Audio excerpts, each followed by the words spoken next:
about it. Let's see. Again, Hehehe is already experienced in the gold lane.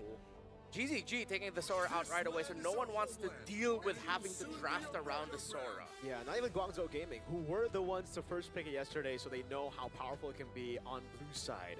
It was interesting to see that Axe actually banned it on blue side, by the way, against Guangzhou Gaming yesterday. So that could be something we can bring up later for the matchup against Virtus Pro.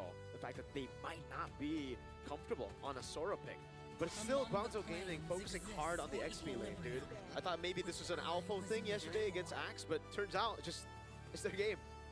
It's been that way for the longest time in the World Cup so far. The Yuzhong, the Lapu Lapu is always getting banned. Speaking of which, Yuzhong hasn't get banned just yet, but I'm interested in the Joy ban because in the last match that they played, Canoneo, he was popping off with the Joy man. He's pretty much solo carrying this team, even though the draft maybe not favoring towards them either. Yep. Star-making performance by Canoneo on that Joy. The exact stats I will share just a little bit later, but Juicin first pick yet again up against GZG. Comfort, I feel like they could have gone something for like a Kalea, as Pancake loves the pick-off heroes. But the Grok and Lance, easy pickups for GZG, and I wouldn't be surprised if they're going to be the one setting the tempo here. Yeah, I like the fact that the Juicin pick comes in with the Yve already banned out, right? I think yesterday we did see a couple of times that the Juicin gets picked up with the Yve still open, and it just gives a way for the opponents to utilize the mid-prio to zone Juicin away and to make her irrelevant in the team fights. And by the way, you don't really have to pick something like a Farsa or someone that has a range here because you already have 2 divers already in the Lancelot and also the Grok, so you have that solution for the Jushin. They can hide it for the second phase for Guangzhou Gaming. Okay, so they really don't need to go for reach as much as they would usually need to. The dive should suffice. If they can pick up the Kalea here, I would prefer that. The Yuzhong would be great as it was open for them, but they... Wow. It's happening a lot more often that Claude is showing up. It's only them, I think. Daylight, I believe, 2 times he played Claude yesterday, and it didn't work out at all, especially against a carry. Maybe they want to pick a carry here, and it's also a decent kind of like kiting tool against the Yuzhong as well, even though it kind of fares not well against the Jushin. So I gotta ask you, are you already proud of RLG? What do you mean? They haven't picked the Guinevere yet. I know you. Oh, yeah. You're right. Maybe it's coming the second phase, but hopefully not against a Lancelot and also a Grok. Why not though? Yesterday. But I get you. I felt Sheffen's frustration through the screen every time it would bring it up. So Modi actually had a message for us to the casters who praised me in the previous match. Yeah. Aww. Hey. And he even used a shy emoji. Wait, damn. Oh, we can't really put the emoji there? I don't know. Maybe it's... They respect that. Proper respect. So now are you happy? Are you happy that Guangzhou Gaming banned it, or are you happy that RLG don't get it? See, I don't want to say this, but this is just how I do things, okay? Guangzhou Gaming, I feel like they're giving them a chance. You know, let's not play the Guinevere. We want you to have a chance to actually win better. Oh, wow. So that's the Sheffen way of looking at things. I like it. It's provocative, but it's cool. Fourth pick here for GZG. Considering that they already have the Lunox in mid, I think maybe just a little bit more range would actually be okay. I know they have a lot of dive, that's fine, but range would be good, or a slower type of gold laner is going to be difficult. Yeah. They can't go all magic, so I wouldn't want them to go Harith. I think they can just go for the Uranus pick first here. I think it's really, really good, right? Against the Yuzhong, Claude, and the Juicin. It's not really that vulnerable, but they go for the CC. Wait. Should be a CC gold lane, because it's a bad matchup against a Yuzhong in the first place. Well, I guess they want to utilize it as flex. Yeah. Not sure if that's going to be the case, but we'll see in a second. Yeah, at least they'll have the decision. Wow. Suyo goes up. I think RLG are banking on that CC being gold, or they're not expecting like a Harith to show up anymore because at least Suyo doesn't have a lot of magic damage to worry about other than the Lunox. Wow. So yeah, it is CC gold. They go Phobius EXP, Suyo in the jungle for them, and then Rome Cho. So I always like it when there's a Grok on the other side, there's a Cho, and vice versa. At least they can match the aggression. Hopefully both of them are going to be aggressive and no one just decides to go for defensive. Yeah, hopefully for RLGSA, they can utilize this Yuzhong to the utmost potential because it is kind of a winning lane against a Phobius, so you can maybe emphasize that a little bit more and get the early game objective as much as possible, despite them being up against a Grok, against 2 fighters, and also a Lancelot. That is a tough test, but they gotta do it. Yeah. Okay, so general vibes with the drafts. Any preferences here? Let's start with you, Marco. Just because of the Suyo, man. I'm a Suyo hater in the current patch. I'm going to go Guangzhou Gaming. All right, what about you, Chef? W Modi, Guangzhou Gaming. All right, so still going strong for GZG. I'm going to have to echo your statement. Let's see if RLG will be able to turn their chances around with a surprise substitution for day number 2. A very important match to win. Start off strong. It's them versus GZG. Oh, man. It's really tough for you to swap between roles, especially up against Guangzhou Gaming, who are just so versatile, man. Initially, I think we were expecting Owl to be on the marksman picks. Now he's just been full fighter. I think 3 games he's played, all on fighter. It was Sora, then, what was game 2? I forgot game 2, but then now a CC pick in game 3 of wildcards for Owl. Ooh. It was Freya. Freya. Yeah. That's a new sight. Like, I've never seen a Claude that picked up the BMI first over the first skill, but that's just how it is if you're up against the CC. You want to evade the strings as much as possible. Seems like he just wants to be able to poke a little bit, or also use it for vision. Maybe he was also worried that maybe Owl would just run straight into the nearest bush to surprise him with a yo-yo blitz. Yeah, and it seems like that he just keeps using it to check bushes. Yeah. Looks like the rotation is gonna be on towards the ST lane here for the mid duo of RLG. So they definitely know the plan because they have the Jushin, they have the Cho, a lot of mobility there, and also the mid prio, that dominance in the bushes. I like the setup in the early game here for Guangzhou Gaming. They're not taking any risky plays, just squeezing a lane in the mid lane, trying to get that prio first. And even in the bottom lane, Modi, understanding the matchup, knows he's going to lose out on the all-in, so he just waits for the Yuzong to use his skills on the minions, and then he tries to freeze it to maybe set up for a gank. By the way, Renmar, you've mentioned it already. The lack of magic damage is already hitting in this early of a game. Warrior boots for X-Ying as well. As a mid laner, you don't see that very often, but that's the consequences. Yeah, I guess with all of the threat of physical just surprising him from out of nowhere, makes sense also to just pick it up and play it safe, but seems like Guangzhou is really going for more a conservative approach with how they're handling the mid, their item selection. Seems to be they're just looking to find a weakness first before they pounce. All right, HHN gonna be all in there. That's gonna wow, Black Dragon from Yuzong, kind of there on the back line now, jumping in, Phantom Execution over to Radan, and it's X-Ying who secures the turtle. Modi jumping in again, Infernal Pursuit, the Dark Wave doesn't land! But they gets a tech charge on 3. It's a big double for the roamer. Owl walking back. I really wish it's still named Wild Charge because it's the wild card also. Because that was really wild coming in from Mel. I was about to say wild charge, not gonna lie. Keep it that way. Keep it that way. I mean, it's been wild charge for the longest time. Maybe old habits die hard. Is that the Wild card? Yes. The thing about old habits, what people say. So, in terms of the emblems, a little bit more agility, but we're not seeing them use it just yet. And it seems like, yeah, our theory was right. Wait, pancake. He does have Purify, but he just goes for the brilliance.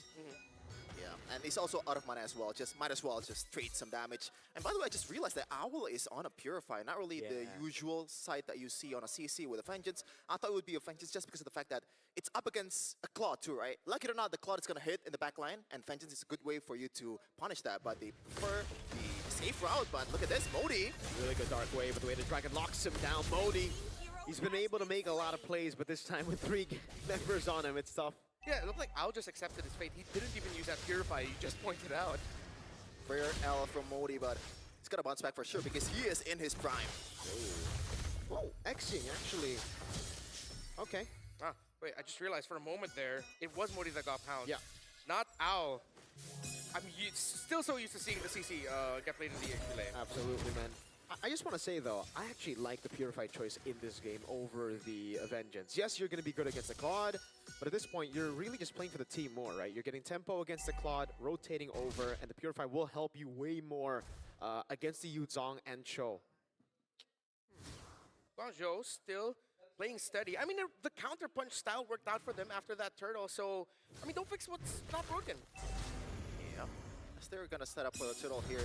Oh, Guangzhou Gaming. I don't know about the way to Dragon over on May, though. Now it's going to be Modi jumping in with a shoulder bash. Oh, in front of Pursuit over. Dark Wave as well. Pancake's going to be taken very low. Modi will get the kill on him. As Turtle gets started. Tech charge lands onto HHN. Caught in the bad spot. The shoulder bash locks him. And Cannoneer picks up a very easy kill. Good flicker from Modi, but it's answered by the BMI. Honestly, it's definitely still a W for Guangzhou Gaming as they're gonna take the turtle here, but it wasn't that bad for RLG SE, considering that they're up picking a marksman this early of a game, and that Claude joins the fight and still somehow kind of made a difference, just a bit. Yeah, I feel like Pancake getting that kick onto that Grok would have been better if it was a little bit later in this game. Because you saw his entry with the Blazing Duet was perfect. He just does not have the damage yet. Oh no. Thankfully, no flicker just yet from Mei here, and RLG knows that the threat is there. Oh man, it's so good by Guangzhou Gaming though. As a gold laner, this is tilting, man. When you have the gold crab, or sorry, the gold cannon minion get zoned away from you. Great control by GG. Oh, Hehe cannot arm up against the CC. It's way too difficult. And RLG, they're just behind the tempo. They cannot match their rotation, and now their gold lane suffering for it. Yeah, it's an easy turret here up top. This is just how it is if you win the lane and also knows how to rotate. So far, RLG SE is definitely a step behind of Guangzhou Gaming in terms of rotation. Even in the mid lane, which is supposedly, when you have a Jushin, you are going to be super dominant. Seeing it's not gacha at all. Maybe that's why Radiant's Legend is slowing down a little bit in the mid. As we saw there, he just straight up went for the Chaos Assault with the ultimate. Oh, man! Oh, man, that'll bait out both Crimson Beacon and Flicker. The current call will lock Hehe down as Owl looks to be the one with the last lap. Hehe forced to use the Flicker in forward with Blazing Duet as well, but Owl's still doing so much here. Has to sustain, gets through a Modi, catches him on the Shun Pool, and it's X-King with just one into the Brilliance. Poetry in motion by Guangzhou Gaming. And right now, Radiant's Legend Gaming, the map is definitely red right now. That's a desperation blackjack in form that resulted in nothing. GG. I like how they're using ultimates at the center of the map to take control there. And it's not just they're trying to bait out abilities, they're also using that knowledge of what Radan or Pancake has used so that they can get plays elsewhere. And yeah, because of that, RLG just now have to accept the fact that they will not be able to control majority of this game. They're gonna have to find a way to crawl back through macro or sheer miracle and luck. Yeah, considering that they're on Yuzhong as well, and the value of Yuzhong is so far almost non-existent, man. Yeah. 0 objective win coming in from Radiant's Legend Gaming, and this should be something like a time bomb for RLG currently. With this much scaling heroes too, Lunox is gonna scale heavily to the mid game. Seems like the more we really look at it, any point. Oh, Modi! Darkly with a Flicker. Radan does not have any of the blinks available, so it's free. Mei tries to bait out. The Furious Dive will be able to do it. Knows HHN does not have the Black Dragon form up. Not looking good at all. Not just the Yuzhong, even in the early game, if the Claw does not have the farming space that it needed to have, if you dive in, you're gonna take more hits than you deal hits to them. So that's super, super bad for RLG. Still, similar to day number 1, Modi making it look easy. Now with this Phoveus, yesterday was the Yuzhong that really put him on the map. Quick look at the items. Main frontliners, War Axe for the Phoveus, Dreadnought there, while there's a Dreadnought, and still just Dominus Ice for the Grok. Oh no, good wall. Oh my god, did Pancake miss the Shun Booyah? I think he did earlier. Now Thorn Rose by Kanoneo, the man who brought him to Guangzhou Gaming, technically. Unfortunately, and now he has to, you know the meme of like, I don't know which movie was it from, like, I don't want to shoot you, brother. Am I just too old to know what you're talking about? Maybe it's too niche for you. Yeah, maybe. let's go with niche. I'm not an unk. And again, like, it's just so tough for Pancake to look for the pick because Owl has the Purify, right? No. They have to use the way the Dragon Appeal. Oh my goodness, they just kick back the Phoveus. Sad. Yeah, it is very difficult for, if you're a Radiant's Legend fan, if you're Guangzhou Gaming, it's business as usual. Again, it's literally everything that you're asked for, taking the conditions in the map individually. Everything's just going right for them. Yes, they've suffered just a couple of kills. They lost a tower at the bottom, but that was because they traded that. Yeah, and if they're down to inhibitor turrets for RLG here, the wave clear is quite abysmal here for RLG. I guess Suyo is not that bad for a jungler. Hey, he's a marksman at the end of the day, but it's a single target marksman. And Jushin, definitely not a lane clearer as strong as it used to be. Yeah. Modi's just gonna jump in now, forcing the Crimson Beacon out, and Modi has already baited so much, he's gonna call Will lock Pancake down, but Black Dragon Form now comes in with a blazing duet as well. The Petrify lands, but they're also tanky. Modi gets away, jumps back in, tech charge from May. Ashrid gets the killing spree, but Guangzhou Gaming secure the Lord, and now it's Cananeo. Venom Execution, read the BMI, Thor my clean God. puncture. A cannon event for Guangzhou Gaming. Once again, Canoneo is just dancing in the front of RLG's players. Deja vu on what happened in the first match for Guangzhou. That sequence was just a perfect example of what this game has been for GZG, where RLG seems like, you know what, let's go for it. Again, perfect timing, perfect entry by Hehe, but they just did not have the damage. They did not have the items. Guangzhou then found the perfect counterplay yet again, the re-engage by Mei with the tech charge. Way too good. Yeah, and when you have this much, you know, full lead, but you gotta wait for a second, maybe? No. I'm actually surprised that Canoneo is equal in damage rate there. So yeah, the good thing about the Suyo is when you're in a 1v1 against a physical damage dealer, you're still pretty good, man. Yeah. You have that damage reduction. It's just, when you're up against Magic, you're cooked. And it's up against Lunox, which is one of the burstiest and best magic damage dealers that we have currently in the metagame. And I love the way that Xings plays this Lunox, man. Not on a flicker, which allows him to be aggressive, but he is still very much aggressive with the Purify, knowing that he has 3 tanky boys in the front that can take a lot of damage for him. Yeah, also helps a lot that his ultimate literally allows him to escape being untargeted. Pancake, try to force it out. You gotta try. Yeah. Xing, very steely nerves. He did not pop the Purify, he did not pop his Brilliance. He knew that he'd be fine. Has Xing and Owl used the Purify at all this game? I think so. It was on cooldown one time, I think, Okay. for Yeah. Owl. Maybe. So Xing, no? Just Owl? Owl has used it once? We can check it later. Okay. Oh, wow. That was a feint. For 12 minutes, no Holy Shield at all. Xing, Xing. 1v1!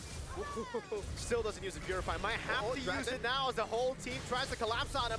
Xing, there we go, pop in a Purify, but a tech charge comes in, and HHN won't be able to do much. The composure, man. Look at that. Yep. He's not panicking at all because he knows that the rock is there. May with a good punch or like a knockback to the other side of the map. That was terrific. Purify just walked away, made it look cool, while APHN looked like he was pressing a lot more buttons. At least he didn't use the Petrify. Just sacrificed the Black Dragon form, but that Purify, excuse me, is going to be coming back real quick. BOD now for Cananeo. 3 core items locked in. And with the Blade Armor on the Grok and Hehe's going to have a tough time being able to deal damage comfortably. Look at Pancake. He knows Xing doesn't have Purify, so he's really trying hard to find an angle, but unfortunately, Guangzhou Gaming are sticking together so well. Yeah, the fate is not in their hands for RLG. It's just waiting for a mistake coming in from Guangzhou Gaming. The lead is already almost 7k. Might actually be 7k after this Lord, and there is absolutely no way. Oh, maybe it is. Hail Mary play. Yeah, he actually is able to find Xing there, but the Petrify comes in. Xing still able to pop in Brilliance in time as May goes into the tech charge, but won't be able to find him too much. Cananeo still as consistent as ever on the retreat. Goes over to Puncture. May already running back, but Modi gets a kill. Oh, another! That's a double Infernal Pursuit constantly. He'll finally go down, but he's baited enough resources for Cananeo and May to clean up. I thought Phoveus is an early game hero, but when you're up by this much, what can stop you? And there's no magic damage as well. The itemization just works out well for the Phoveus. No damage at all coming in from RLG and May. He's flexing. Yeah, he's asserting dominance. Xing is trying to ult the base, goes for the Brilliance to reset the aggro with this wave. It certainly is going to be the end for RLG.